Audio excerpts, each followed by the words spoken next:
Shalom Bapak Ibu Saudara-saudara yang terkasih. Apa kabar saudara pada hari ini? Saya harap saudara dalam keadaan baik pada hari yang baru ini. Kita bersuka cita karena kasih setia Tuhan tidak pernah berkesudahan, selalu baru setiap pagi. Rahmat-Nya melimpah di dalam kehidupan kita. Amin. Ya puji Tuhan, selama 2 hari ini kita sudah belajar tentang keselamatan. Mungkin saudara bertanya, mengapa? Mengapa Pak lagi-lagi tentang keselamatan? Karena penting sekali bagi kita semuanya untuk tidak meragukan keselamatan kita Bapak Ibu. Karena Bapak Ibu saudara-saudara yang terkasih, ketika kita berjumpa dengan Tuhan Yesus, ketika Tuhan Yesus datang lebih tepatnya, firman Tuhan katakan di dalam kitab Matius, bahwa dia mencari adakah iman di bumi ini. Banyak orang yang meragukan keselamatan yang Kristus berikan kepadanya. Banyak orang yang meragukan keselamatan itu. Itu sebabnya saya rasa penting sekali bagi kita untuk kembali mendengarkan firman Tuhan tentang keselamatan. Anugerah Tuhan, rahmat Tuhan. Apa yang kita mau itu. Ini merupakan hal yang dicari-cari oleh begitu banyak orang bangsa. Ini menjadi tujuan daripada hidup mereka, yaitu keselamatan jiwa mereka. Dan kita bersyukur karena kita mendapatkannya melalui Tuhan kita Yesus Kristus. Dan Dia berikan itu sebagai sebuah kasih karunia kepada kita. Bukankah itu hal anugerah yang luar biasa Bapak Ibu? Kebaikan yang luar biasa yang kita terima dari Tuhan kita. Oleh sebab itu kita pantas bersuka cita. Dan kita senantiasa perlu merenungkan firman tentang keselamatan ini. Hari ini saya akan melanjutkan kepada saudara hal-hal penting mengenai keselamatan. Setelah saudara terima keselamatan, engkau menerima yang namanya kasih karunia. Kasih karunia inilah yang dikatakan dalam Petrus yang kita dengar kemarin. Diselidiki oleh para nabi. Mereka menyelidikinya untuk kita. Mereka melayani kita jauh-jauh waktu sebelum kita ada di muka bumi ini. Tuhan memakai mereka untuk menyampaikan firman tentang kasih karunia. Dan hari ini kita boleh memahami tentang kasih karunia itu. Selanjutnya, apa yang harus kita lakukan?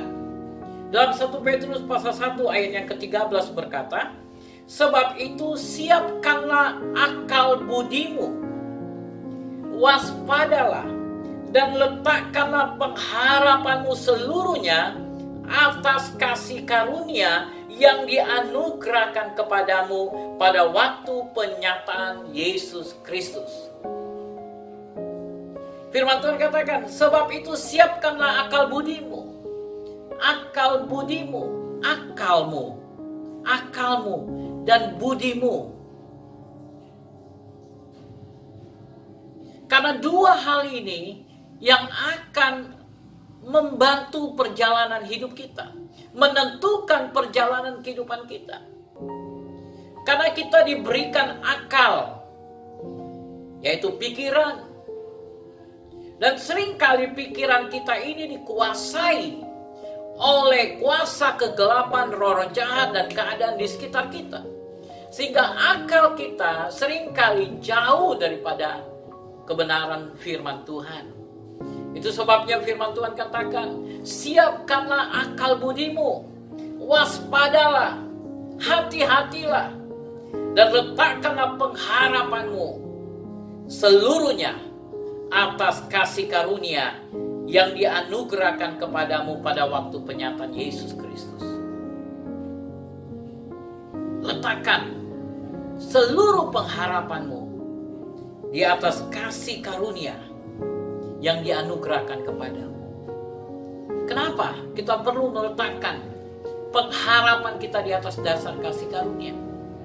Karena ada 2 hal yang Tuhan kehendaki, khususnya bagi kita yang hidup di zaman akhir ini Bapak Ibu. Menantikan Kristus datang. menantikan penyataan Kristus. Yang pertama, ketika Kristus datang, firman Tuhan katakan dia mau mendapati kita dalam keadaan yang tidak bercacat dan tak bernoda.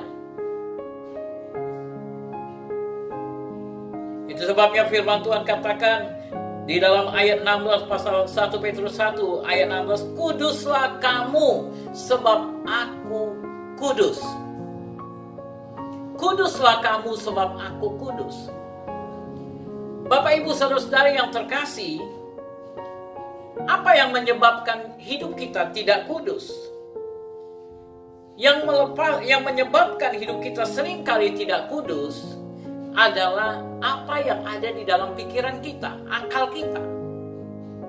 Akal kita inilah yang seringkali menjadikan kita tidak kudus.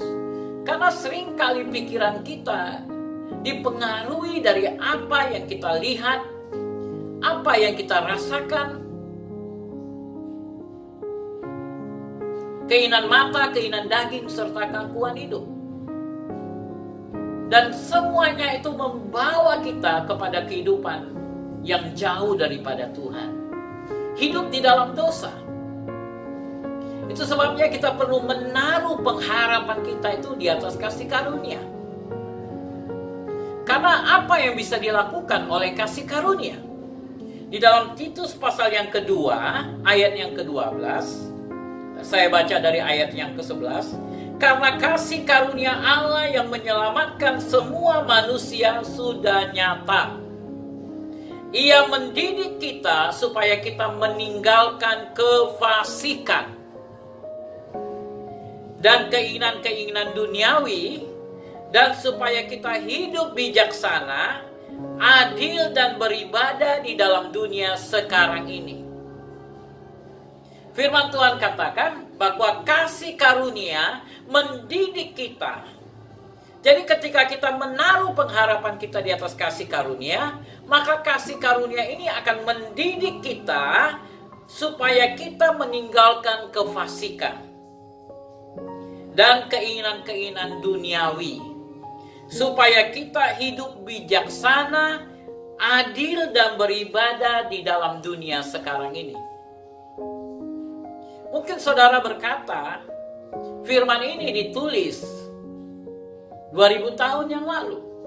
Tetapi saudara perlu memahami bahwa firman Tuhan ini up to date. Karena apa yang disampaikan firman Tuhan ini berbicara tentang dunia sekarang ini, yaitu berdasarkan zaman di mana kita hidup. Zaman kita yang membaca hidup. Artinya, kalau kita membacanya di tahun 2020, maka kasih karunia ini akan menolong kita di dalam kita menjalankan hidup di tahun 2020. Mendidik kita meninggalkan kefasikan dan keinginan-keinginan duniawi. Kasih karunia. Kasih karunia. Kalau di dalam perjanjian lama, kita takut berbuat dosa karena kita takut kepada hukuman. Tetapi kasih karunia tidak mengajarkan kita untuk takut kepada hukuman yang akan menimpa kita. Tetapi kasih karunia mengajar kita melihat kepada pengorbanan Kristus di atas kayu salib. Harga yang dibayar Kristus untuk kita. Ketika kita memahami dengan cara seperti itu, bagaimana Kristus mengorbankan dirinya, membayar serta menebus kita bukan dengan barang yang fana, tetapi dengan darahnya sendiri, darah yang tidak bernoda dan tidak bercela. Setiap kali ketika kita merenungkan ini, maka kita akan tidak memiliki keinginan untuk berbuat dosa, memiliki keinginan untuk hidup kudus. Mungkin saudara bisa digambarkan seperti ini. Ketika ada seorang bayi melakukan begitu banyak perbuatan-perbuatan baik kepada saudara. Saudara butuh apa saja, dia berikan kepada saudara. Dia berikan uang, dia berikan waktunya, kesempatan kepada saudara. Kira-kira apakah kita akan mengkhianati dia? Tentu saja tidak. Karena dia sudah melakukan kebaikan kepada kita. Seperti itulah ketika kita meletakkan pengharapan kita di atas dasar kasih karunia, kita senantiasa diingatkan akan perbuatan-perbuatan Kristus di atas kayu salib untuk kita. Bagaimana dia berikan nyawanya, dia berikan tubuhnya, dia berikan hidupnya bagi kita. Sehingga kita dididik untuk meninggalkan kefasikan dan keinginan-keinginan duniawi. Dan belajar untuk hidup bijaksana, adil, dan beribadah di dalam dunia yang kita jalani saat ini. Itulah kasih karunia yang Tuhan berikan kepada kita. Yang kedua, kasih karunia ini akan menolong kita untuk juga mendasari perjalanan hidup kita dengan budi. Tadi akal, sekarang budi. Itulah yang dikatakan dalam 1 Petrus pasal 1. Karena ayat 22, karena kamu telah menyucikan dirimu oleh ketaatan kepada kebenaran, sehingga kamu dapat mengamalkan kasih persaudaraan yang tulus ikhlas. Hendaklah kamu bersungguh-sungguh saling mengasihi dengan segenap hatimu. Karena kamu telah dilahirkan kembali bukan dari benih yang fana, tetapi dari benih yang tidak fana, oleh firman Allah yang hidup dan yang kekal. Sebab semua yang hidup adalah seperti rumput dan segala kemuliaannya seperti bunga rumput. Rumput menjadi kering dan bunga gugur, tetapi firman Tuhan tetap untuk selama-lamanya. Dan firman Tuhan katakan, karena kita telah menyucikan diri kita kepada ketaatan kepada kebenaran, sehingga kamu dapat mengamalkan kasih persaudaraan yang tulus ikhlas. Kita melatih budi kita.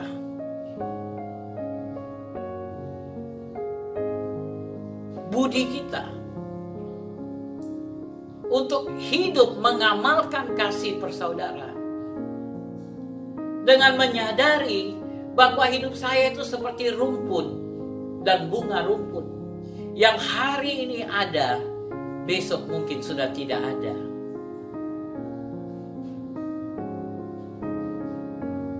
Sehingga ketika kita menjalani hidup ini, kita tidak menjalani dengan sesuka hati, tapi kita jalani hidup kita ini dengan berhati-hati. Karena kita tidak mau menimbulkan akar kepahitan. Karena kita berusaha untuk tidak menimbulkan sakit hati, tapi mengamalkan kasih persaudaraan yang tulus ikhlas. Bagaimana saya bisa menjadi berkat bagi orang lain? Bagaimana saya bisa mengasihi orang lain? Bagaimana orang lain boleh diselamatkan melalui saya? Bagaimana orang lain boleh bersuka cita karena saya? Bagaimana orang lain boleh bergembira karena saya?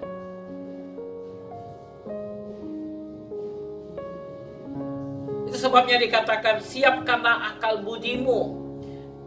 Akal akan membantu kita untuk hidup di dalam kekudusan. Dan budi akan menolong kita untuk mengamalkan kasih persaudaraan.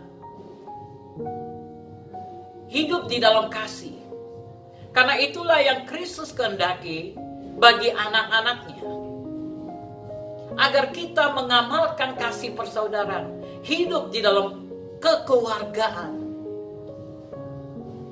Hidup satu sama lain, saling mengasihi. Itulah pentingnya keselamatan di dalam kehidupan kita.